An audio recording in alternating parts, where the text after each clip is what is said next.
Alright, Shalom, giving all praises and glory to our power, Yahweh, Bahashem, Yahweh Shah, Bahashem, Machak, Wadash, double honors to the apostles, the bishops, and the elders of Great Millstone.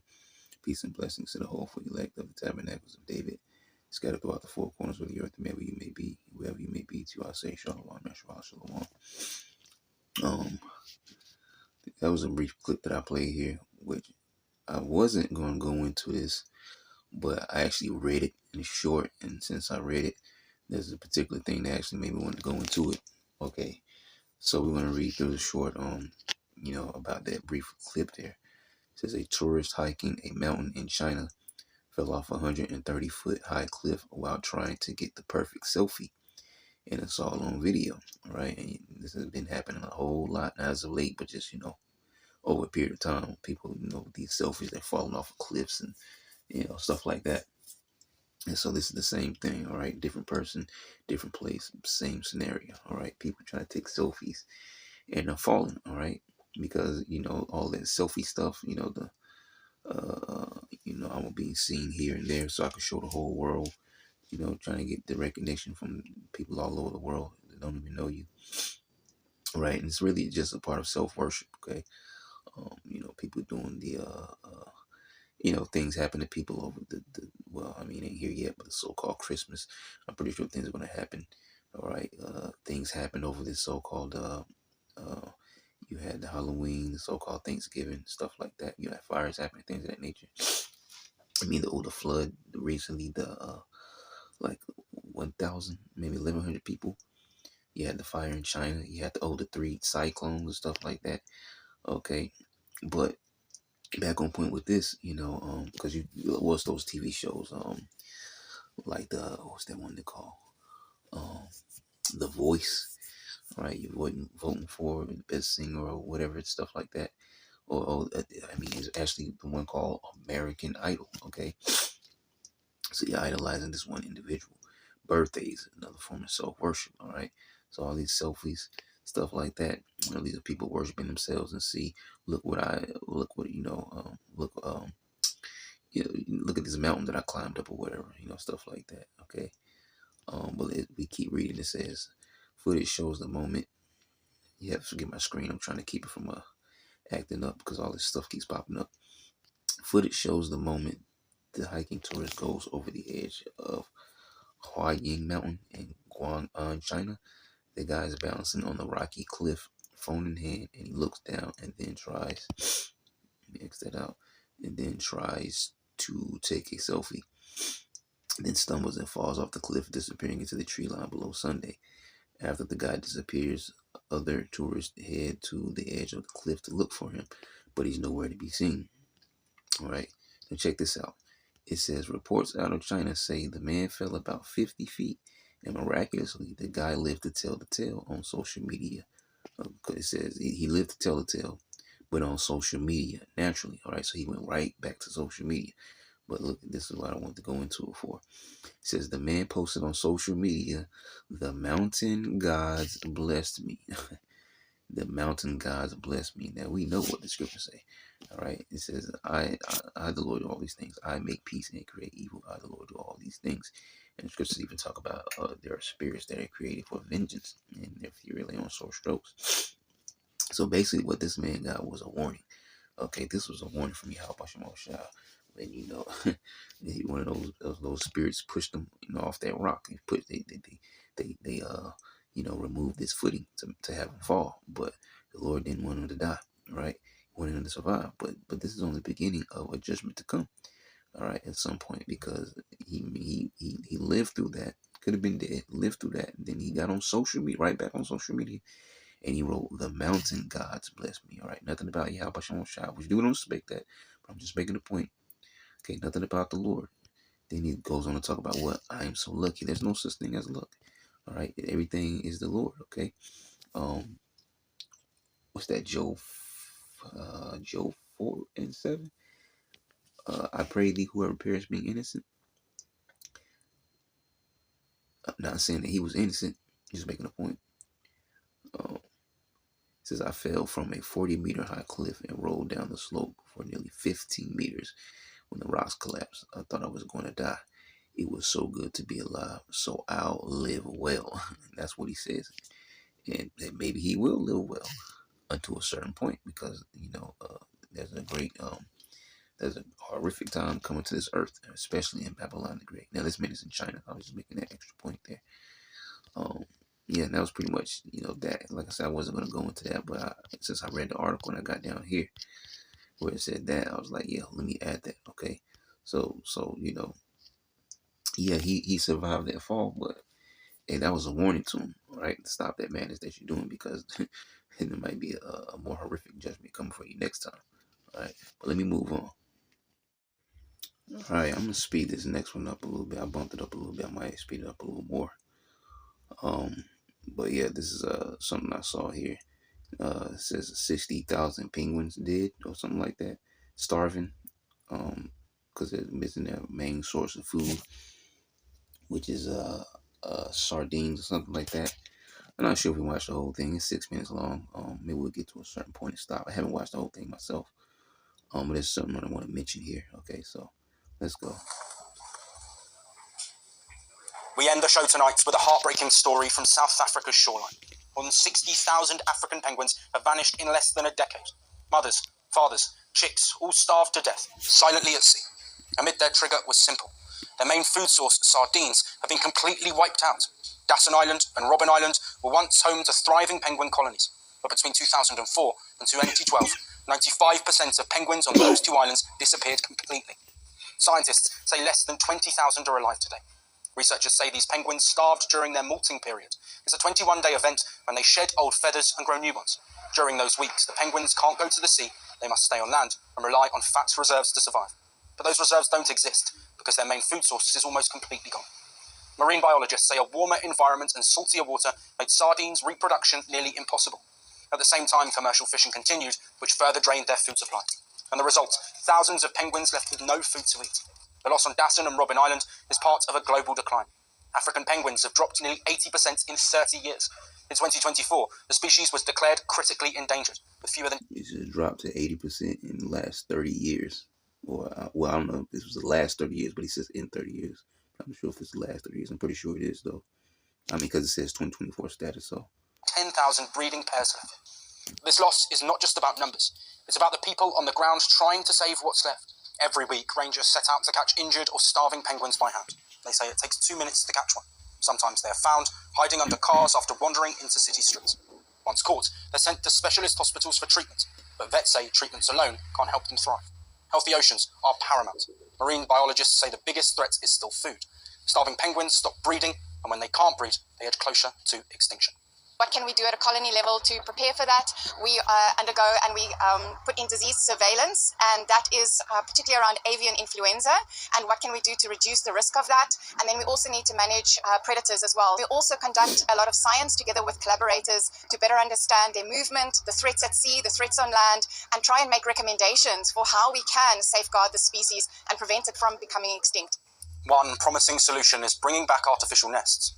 Decades ago, penguins dug nests into guano. That is compacted waste of seabirds.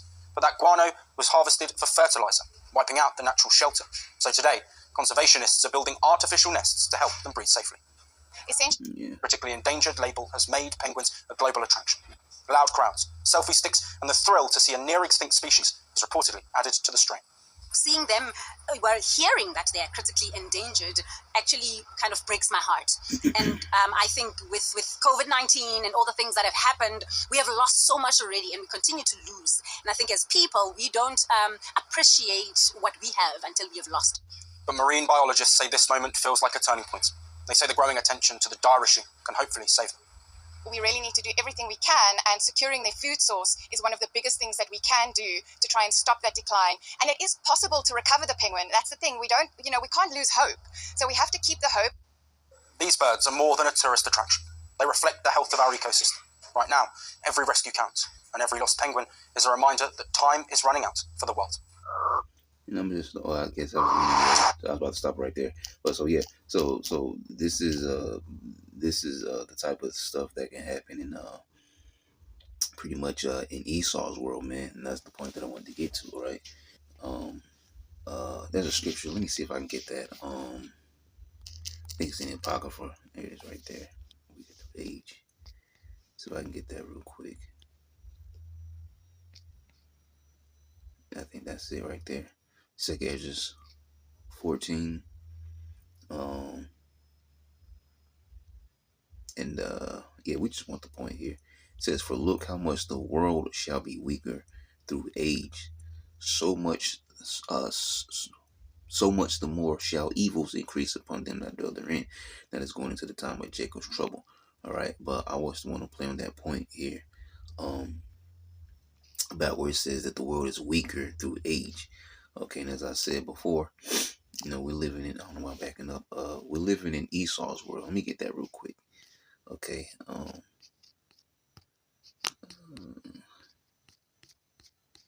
Okay, and as time progresses under this man's rulership, things are only going to get more and more terrible. As a matter of fact, there's the water I was there's another scripture I'm thinking of. Okay, Job 9:24. The earth is given into the hand of the wicked. Talking about Esau, Edom, the top so-called elite bankers. Okay, he covered the faces of the judges thereof. If not, where and who is he? He's the one who wants to make himself God. His AI is God. Uh, he painted the Most High Yahweh to be, Edomite. Yahweh to be an Edomite. Um, the angels to be Edomites. The Edomite babies at that. Okay, and then physically in the natural, he's claimed to be us, the Israelites. Okay. But yeah, the earth is given into the hand of the wicked. Okay. And we can actually back that scripture up with Malachi about the wicked, them being the wicked. Malachi, I think it's 1. Okay. Esau I hated and laid his mountains and his heritage waste for the dragons of the wilderness. Whereas Edom saith, we are impoverished, but we will return and build the desolate places.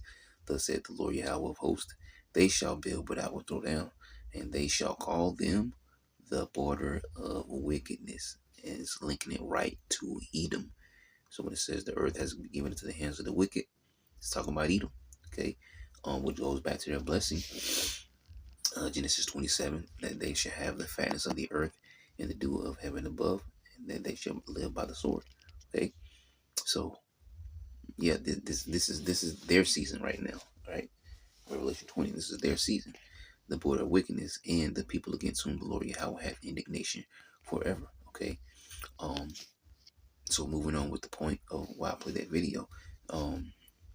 Actually, let me get this one more scripture because I might forget it. Uh, is that it? Yeah, I wanted that right there. Beautiful.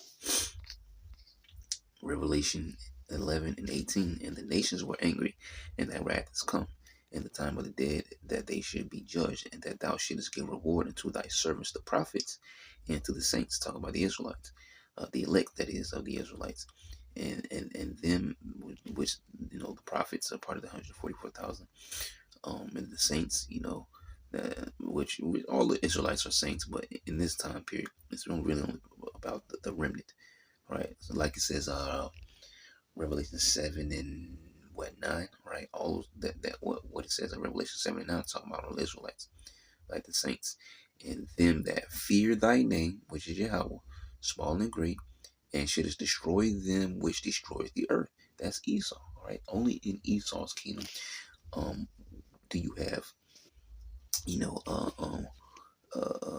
poison air, poison food, fake food, poison waters, trash in waters, poison, even waters. Which when I said waters, I was talking about like oceans, lakes, and things of that nature. But even, in your city, what comes through your bath water and your sink water and things of that nature, right? Even the bottles of water you buy in the store, okay? It's Esau who controls these things, and he poisons these things, okay? Even his own people. It says in Ecclesiasticus, uh, um, to whom will he do good? He that is evil to himself, to whom will he do good? To whom will he do good? Okay, so destroys them that destroyed the earth. Okay, because let me get that. I think it was Peter that said that. Let me see. I want to say it was Peter.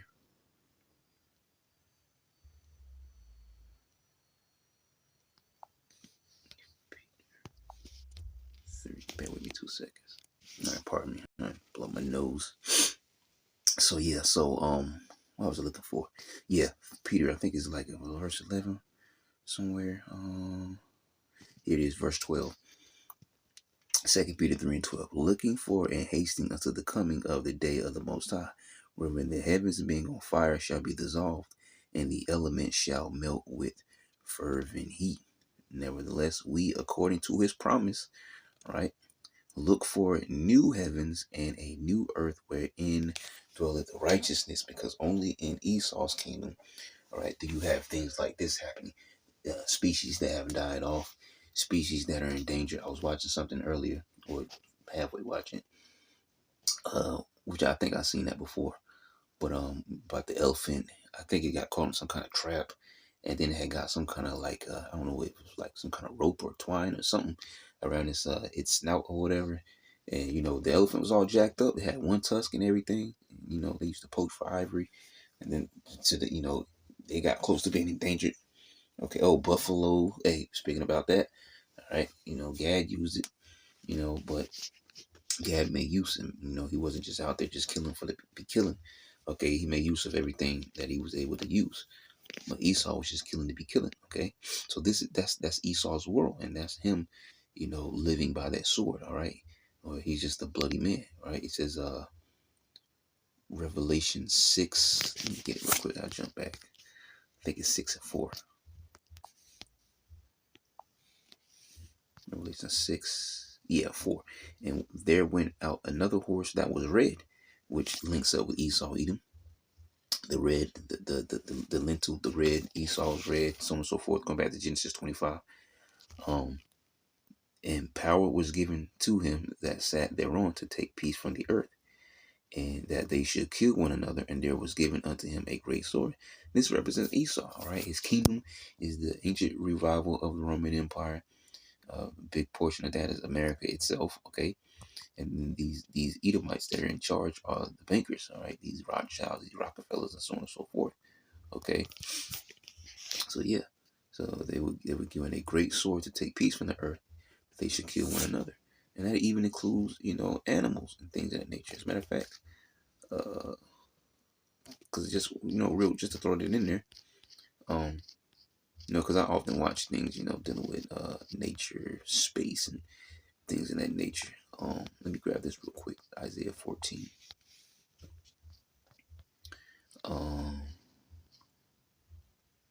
Yeah, check this out.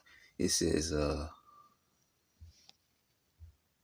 it shall come to pass in the day that Yahweh shall give thee rest from thy sorrow, and from thy fear, and from the hard bondage wherein thou wast made to serve. Speaking about us, that thou shalt take up this proverb against the kingdom. And what's a proverb? I don't have my blue there. Let's see if they'll give it to us in the Google.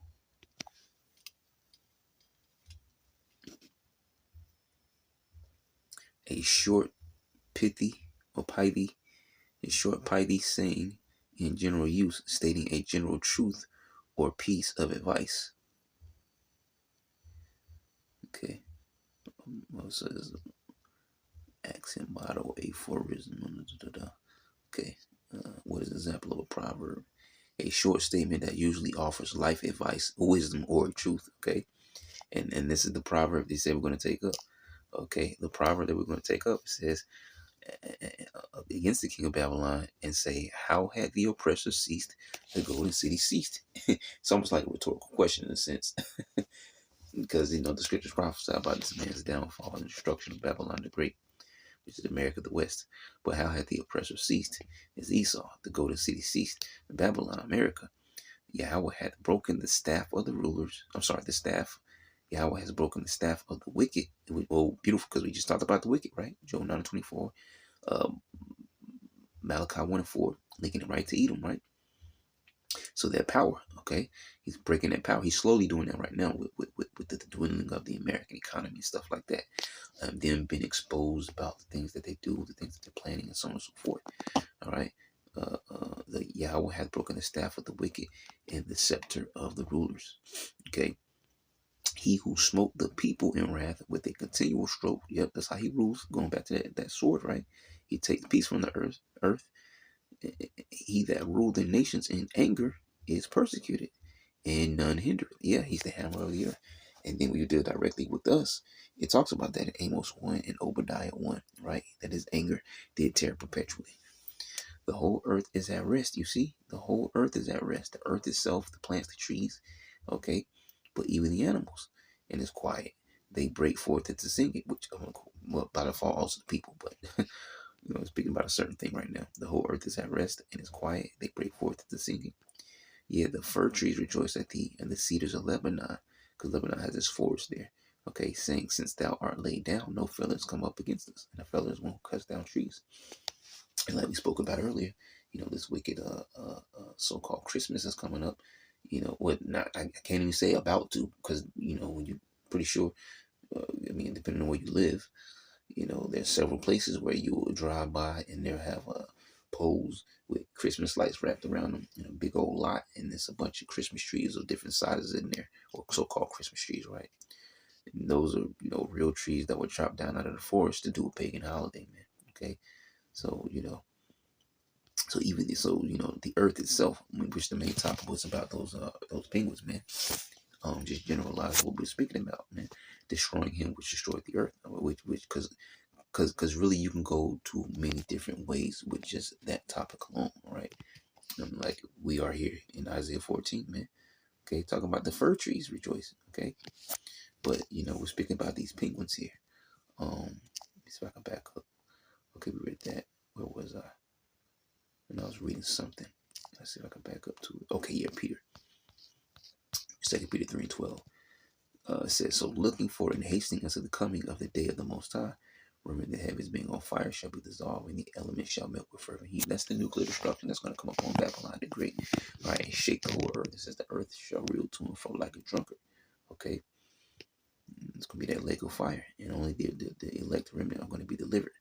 Okay, because even the animals need a reset. As a matter of fact, there's one more verse I think I want to get. Nevertheless, we, according to his promise, Lord, will I can find it. We, according to his promise, look for new heavens and a new earth wherein dwelleth righteousness. And that's the key, man. We need Yahweh Shai to come. Okay. So, like it says in Revelation 21, okay. New heaven and new earth. Okay. As a matter of fact, let me see if I can get just a portion of that real quick. What is this?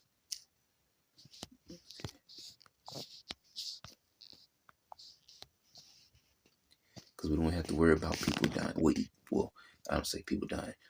we, all right, because the heathens are still going to be mortals, but we, Lord, will be at the number. We shall be changed, like the scriptures say. We won't die anymore. We won't have any pain, any sorrow, any hurt, right? We're not going to have to see the animals suffer, the earth suffer, the plants, the trees, and things of that nature suffer, the air. I guess if you say the air is suffering, if you count the chemtrails, if you want to put it that way, the air is suffering. Okay, we haven't breathed clean air in a long time. We don't even know what it, what a breath of fresh air really is like. Okay, I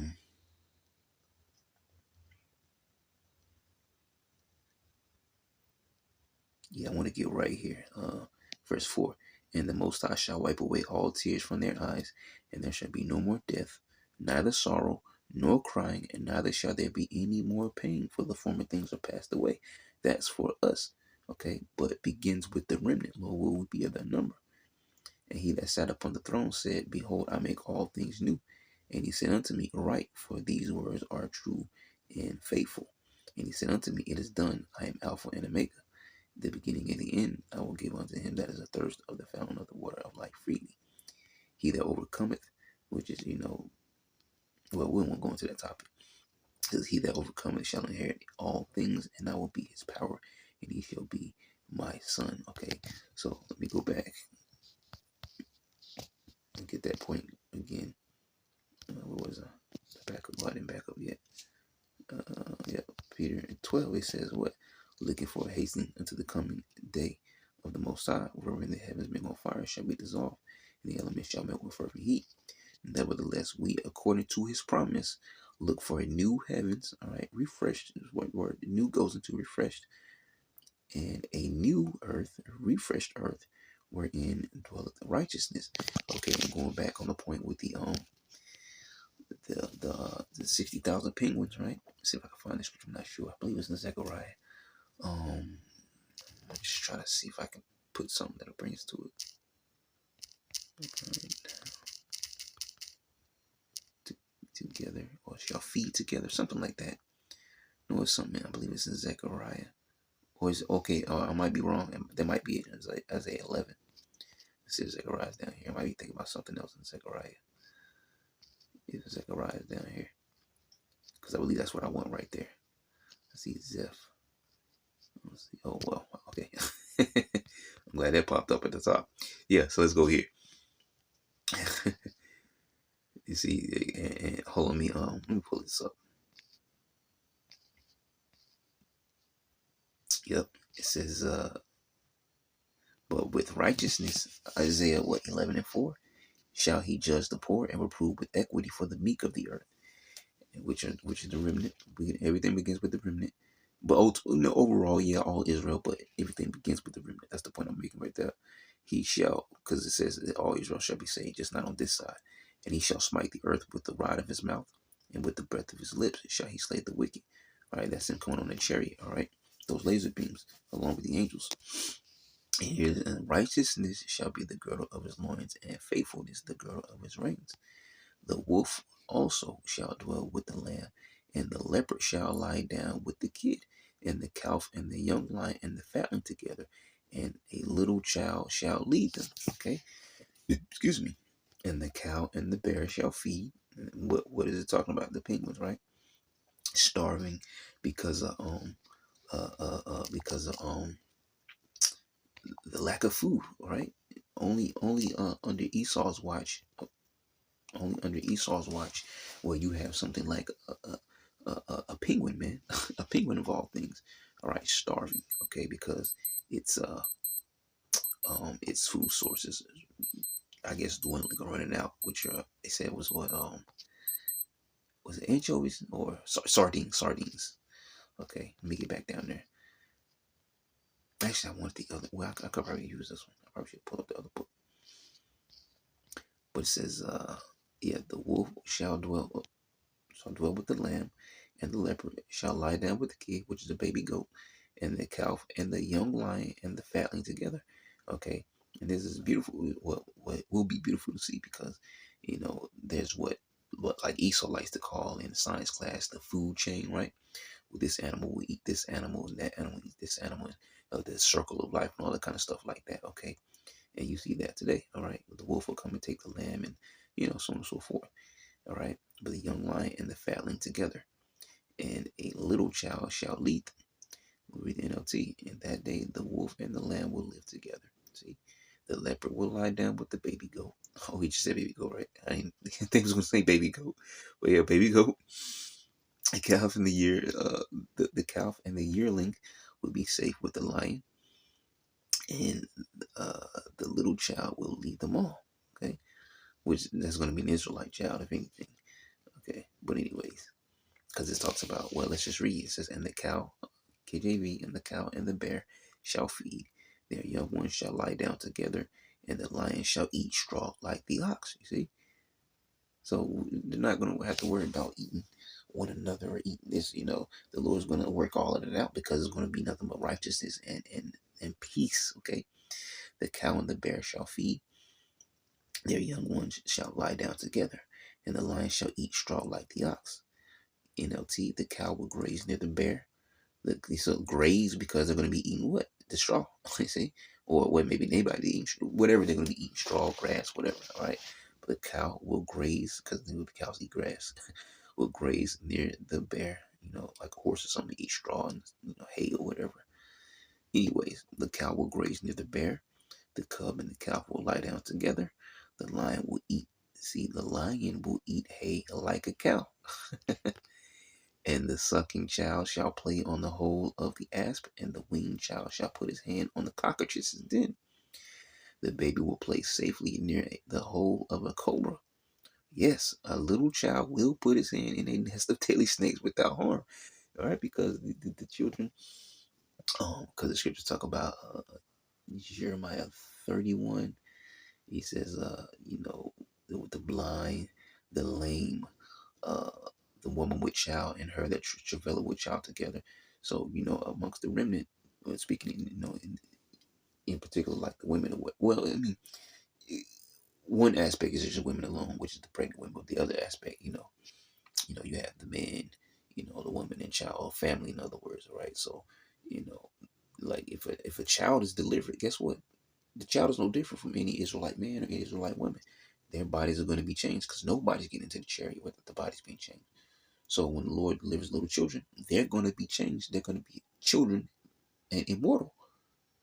And really, that's a major envy of Esau, because you think about his vampire movies and stuff like that. All right, like they showed you in the which I like that series. The I can't think of the name of it right now. They had the chick. I forgot what it's called though. But they had like three movies. The vampires versus the Lycans or whatever. You probably know exactly what I'm talking about. But anyways, where they had the I don't know what they call it. I forget what they call them, the vampire lords or whatever, where they would like, it would always be two asleep and one awake, right? One is alive and controlling everything, what's going on, and then he'll go to sleep and then another one will wake up. And that sleep will be them, depriving their body of blood. Okay. But then if you drop some blood in there, the heart starts pumping again and going crazy, and they will pump blood into them, and they'll eventually get their life back, which they never die. But that's Esau's vampirism, right? He basically wants to be, like I said before, once before at camp, he wants to artificially create the right-handed blessing for Jacob, but he wants to do it on the left-hand side for himself, okay? For himself, through himself, by way of his technology and his sorcery and things, okay? He wants to live forever. He wants to be immortal, but he's not going to be. He wants his children to live forever. I don't know what he cares about his children or not. Esau, but you get the point. Him, his children, or whatever. Right? But our children are going to be changed, man. Okay. And if the woman is pregnant, well, when that baby's born, that baby's going to be a perfect baby, all right, in the kingdom, and just like everyone else. Okay.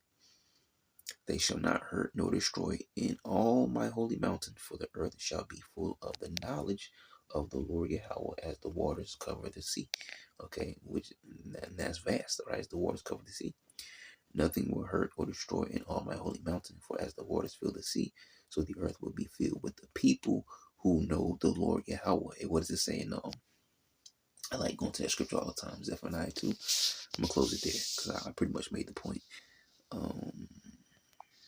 Actually, I think it's Zechariah 2.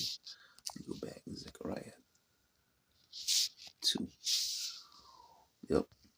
And behold, the angel that talked with me went forth, and another angel went out to meet him, and said unto him, Run, speak to this young man, saying, Jerusalem shall be inhabited as towns without walls for the multitude of men and cattle that are in. And we just got through reading about the cattle, the animals, all right?